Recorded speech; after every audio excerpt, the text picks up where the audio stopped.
semuanya, kembali lagi di channel aku, Reksa Somela.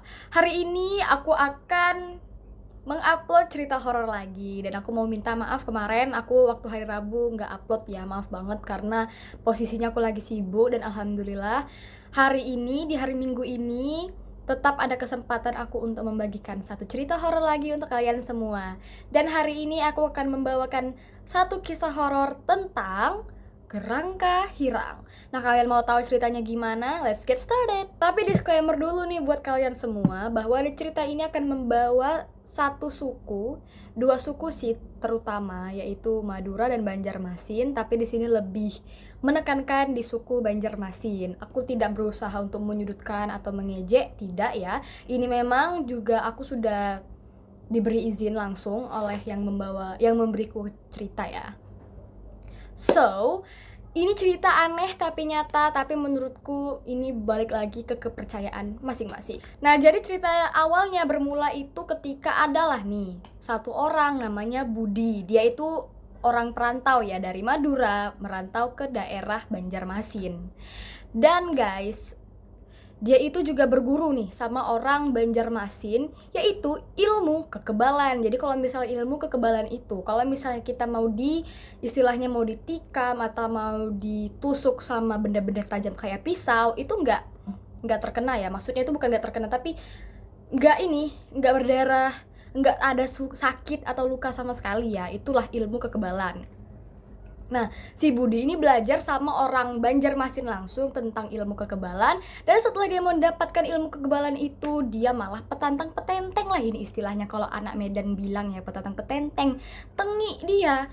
Ya udah, karena nih aku udah punya kekebalan tubuh, apalagi ya kan, aku yang punya dunia nih. Pokoknya setiap dia nggak senang sikit sama orang, dipukulnya. Setiap dia marah sama orang atau orang itu punya berbeda pendapat sama dia, nggak senang, dia dipukul ya langsung. Nah, asnya pada suatu hari yang dipukulnya itu adalah keponaan dari si gurunya ini, kan punya keponaan. Nah, keponaannya inilah dipukul sama si Budi ini ya. Si Budi, nama BTW Budi ini nama samaran ya. Dipukul lah sama si Budi ini sampai rontok gigi. Si Usman nih yang dipukul, namanya Usman ya keponaannya ya, nama samaran juga. Sampai emosi lah juga si Usman ini. Tapi si Usman ini tahu kalau misalnya asal-asal memukul dia nggak bisa, karena dia punya kekebalan. Ingat, dia punya ilmu kekebalan kan. Nah, si Usman ini tahulah apa kelemahan dari si Budi nih. Namanya dia juga orang Banjarmasin ya, pastinya tahu lah ya kan. Dan kebetulan juga si Budi belajar sama pamannya, jadi pastinya dia tahu si Usman ini. Nah, akhirnya langsung hari itu juga, karena dia emosi kan, sakit hati dia sama si Budi nih, si Usman langsung ambil bambu kuning, terus ditaruhnya di tanah, dibacakannya entah apa-apa, aku juga nggak tahu, dibacakannya lah itu, disaratinnya lah dulu mungkin kan bambu itu. Sekali pukulan aja tak gitu kan ke bahu atau punggungnya si Budi ini, langsung si Budi ini pingsan, jatuh. Nggak pingsan sih, lebih tepatnya kejang-kejang, menggelepar-gelepar dia di lantai itu, macam ayam, macam ikan dikeluarkan dari air lah, itu istilahnya kayak gitu si Budi. Sampai lah kan keluarganya tahu, langsung dibawa ke rumah sakit. Si Budi ini kayak, padahal itu dia tuh udah mau mati, udah sekarat, udah di ujung tanduk lah istilahnya nyawanya itu, tapi dia belum bisa mati. Dan kalian tahu ya, si Budi ini ngorok-ngorok kayak babi, tapi badannya semua itu udah dingin. Dan akhirnya kata si dokter ini, kayaknya ada nih pegangan si Budi di dunia yang harus dilepaskan langsung sama gurunya.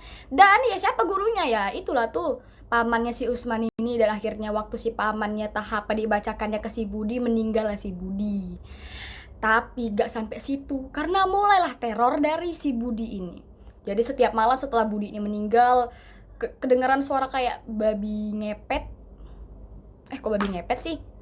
Ya pokoknya babi ngorok-ngorok, kayak mana suara babi, terus juga suara cakaran babi, kayak gitu terus. Bahkan tuh setiap malam pastinya ada satu orang yang dengar lah suara itu. Dan ada juga yang nampak babi ini berkeliaran gitu loh, kayak babi hitam, babi hutan, ya kayak gitu-gitu dia. Tapi asal mau ditangkap itu selalu gak dapet.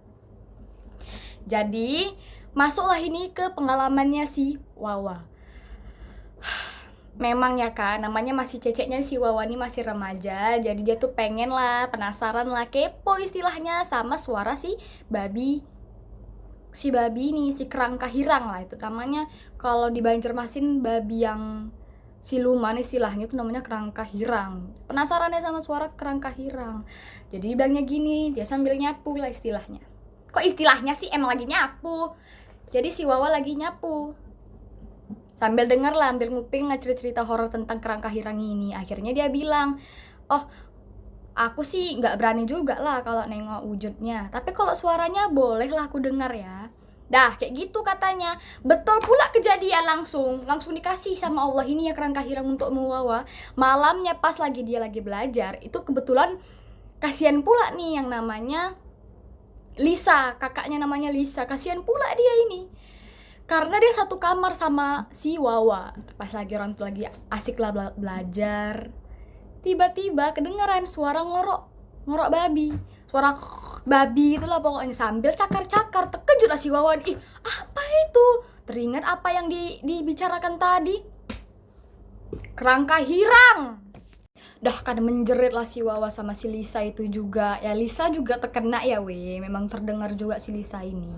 Kasihan ya, kedengaran gara-gara Wawa nantangin. Tapi ya kayak gitulah pokoknya, orang tuh dua langsung menjerit sampai mama orang tuh pun datang masuk ke kamar. Tapi pas mamanya datang itu udah gak ada lagi suara kerangka hirang.